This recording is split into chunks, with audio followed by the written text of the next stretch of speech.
You know, since the coronavirus hit, a lot of people are indoors, I myself included.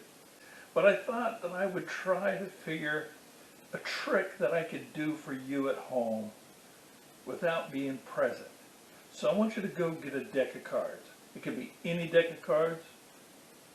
It could have torn ears or whatever. It doesn't matter. Any deck of cards that you have. Of course, a standard deck. It would be great if all 52 were there. If they had all of the spades, hearts, clubs, and diamonds. If they had all of the 13 cards that are in each suit. That would be great, but it's not exactly necessary. But just come close. Get a deck of cards. Any deck of cards that you have. You don't have to go out and buy any.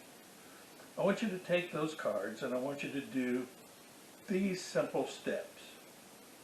I want you to shuffle the cards first of all. You can shuffle them in any manner that you like. You can do a typical riffle shuffle.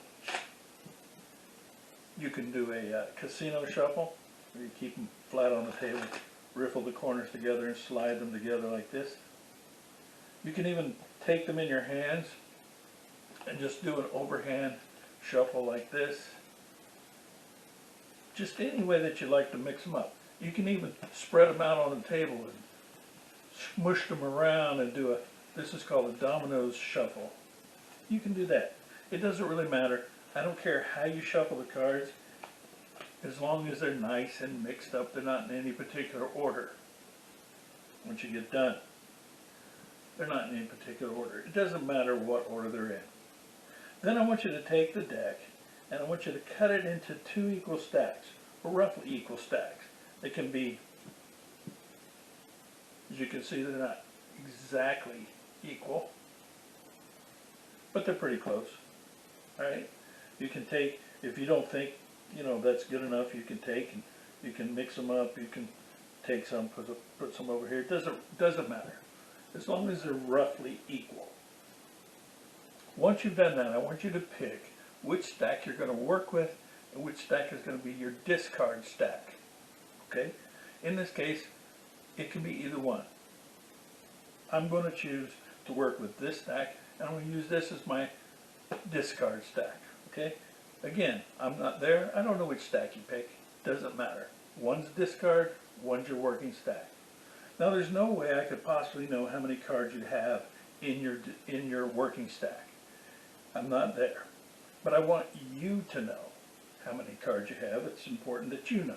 So I want you to count your cards.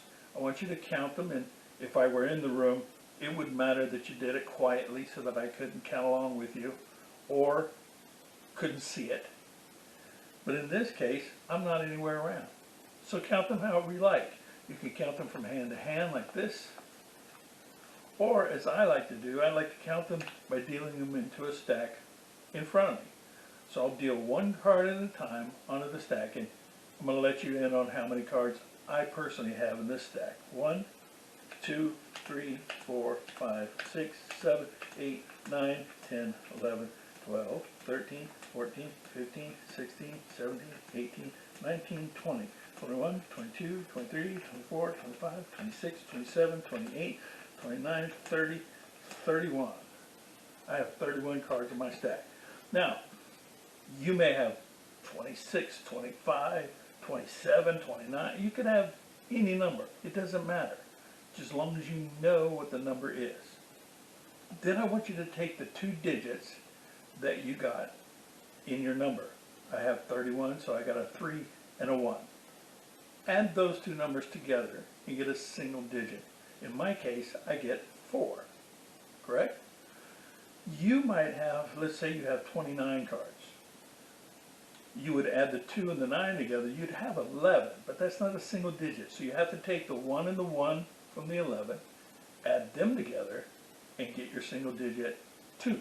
So keep reducing it down by adding the 2 digits together until you get a single digit. Now take your single digit and count that many cards off of your stack back onto the table. In my case, it's 4. Okay? 1, 2, 3, 4. Take those cards, however many they were, and put them in your discard stack. So now there is no way for me to know how many cards you started with, so I can't know how many you took off, and I can't know any of this, but it doesn't matter. We're going to make it even more difficult. Now I want you to think of a single digit number. It could be 1, 2, 3, 4, 5, 6, 7, 8, or 9. And I want you to just imagine that number. Keep it in your head, and I want you to take that many cards off of your stack. I'm going to use the number 7 because I like the number 7. Lucky 7. 1, 2, 3, 4, 5, 6, 7. I want you to take those cards and I want you to lay them to the side as a side stack. So now I have a working stack, a discard stack, and a side stack. These are no longer important. Now we're working with just what we have left.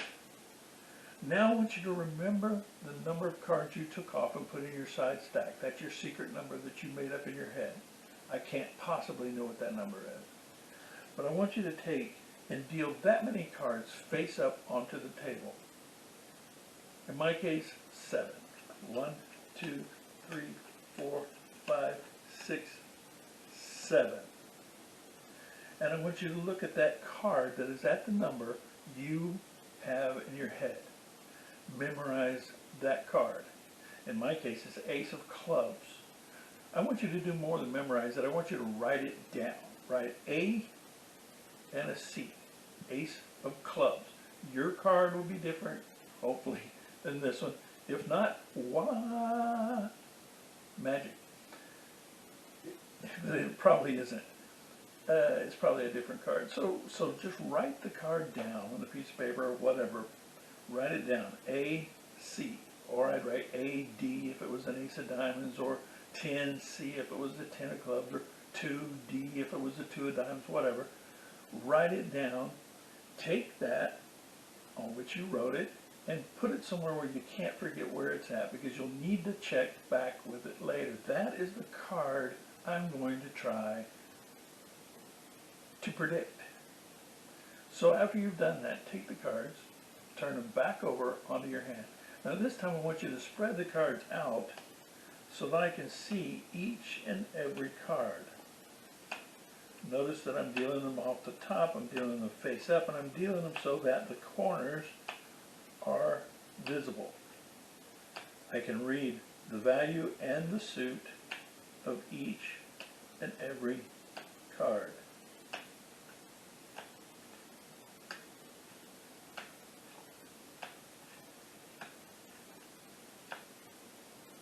Voila.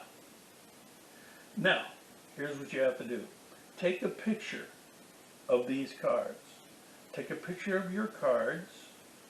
Make sure they're all in the frame and they're all easily readable. And send them to me in the comments section of this video. Once you've done that, I'm going to try to focus on your cards and tell you which card you wrote down. That's my objective. As a mentalist, not as a card sharp, because obviously I don't handle cards all that well. But I am a mentalist. And I'm going to try to mentally determine, by reading your mind as you take this picture, which card you are concentrating on, the card you wrote down. If I'm right, comment back that I was right. If I was wrong, better luck next time. But if I'm right, I want you to do one more thing. Not only comment back that I'm right, but also consider hiring me to do a private show for you and your friends, and I will come and do a mentalism show that will knock your socks off. Give me a chance. Send me the picture.